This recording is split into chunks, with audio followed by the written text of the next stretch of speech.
On April 10, 1912, history was etched by a tragic aquatic catastrophe. This catastrophe was none other than the ill-fated maiden voyage of the RMS Titanic, a ship that was deemed the epitome of luxury and grandeur. As it embarked on its journey from the bustling docks of Southampton, it carried on its decks a multitude of dreams and ambitions. The Titanic was not just a ship, it was a testament to the pinnacle of human engineering and opulence. It was a floating city, replete with the finest amenities of its time. From its lavishly decorated suites to its state-of-the-art navigation system, the Titanic was a symbol of hope and progress, an embodiment of the human spirit's unyielding pursuit of excellence. Yet, beneath the glittering facade of prosperity and advancement, there lurked a deadly ambition. The ship's captain, driven by the desire to etch his name in the annals of maritime history, resolved to set a speed record. He steered his ship full throttle, plunging headfirst into the treacherous waters of the Atlantic Ocean. But the Atlantic was not a sea to be trifled with. Lurking beneath its seemingly calm surface were deadly icebergs, silent predators waiting to claim their prey. The Titanic, in all its glory and might, was no match for the frigid embrace of the Atlantic. Just 5 days into its journey, the unsinkable Titanic met with disaster. A gargantuan iceberg, towering 100 feet above the water, crossed paths with the ship. Despite the crew's desperate attempts to avert disaster, the Titanic collided with the iceberg, its hull ripping open upon impact. The collision caused widespread damage, tearing through nearly 300 feet of the Titanic's hull. The ship, designed to withstand collisions with its watertight compartments, was ill-prepared for the severity of the damage. The iceberg's devastating impact caused water to flood into 6 of the ship's compartments, 2 more than what the Titanic could handle. The Titanic, once a symbol of human achievement and ambition, was now a sinking testament to the harsh realities of nature's wrath and human folly. The grandest ship of its time was brought to its knees, its maiden voyage ending in disaster.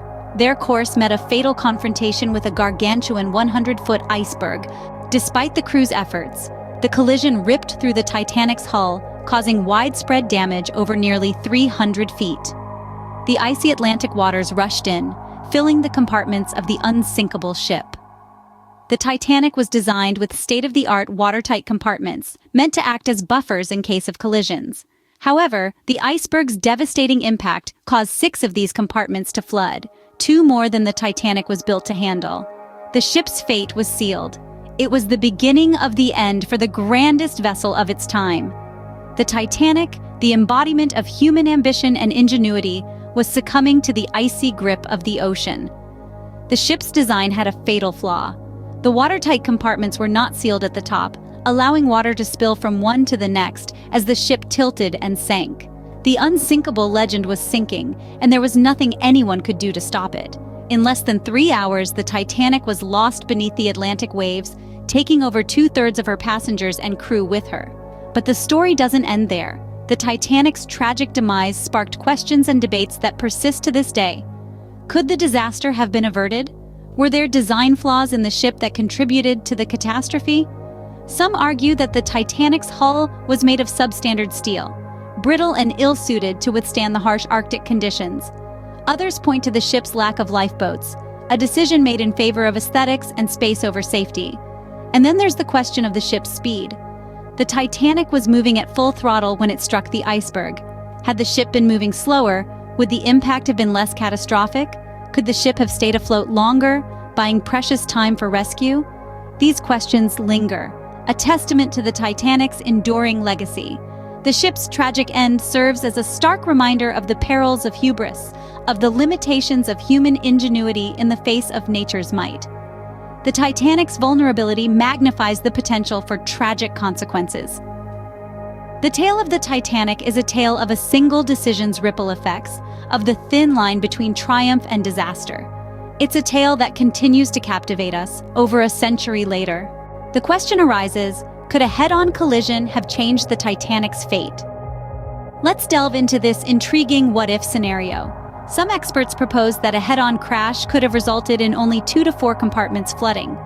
Despite a severe impact likely causing many injuries, the Titanic might have stayed afloat, defying its tragic destiny. However, this theory is not without its shadows.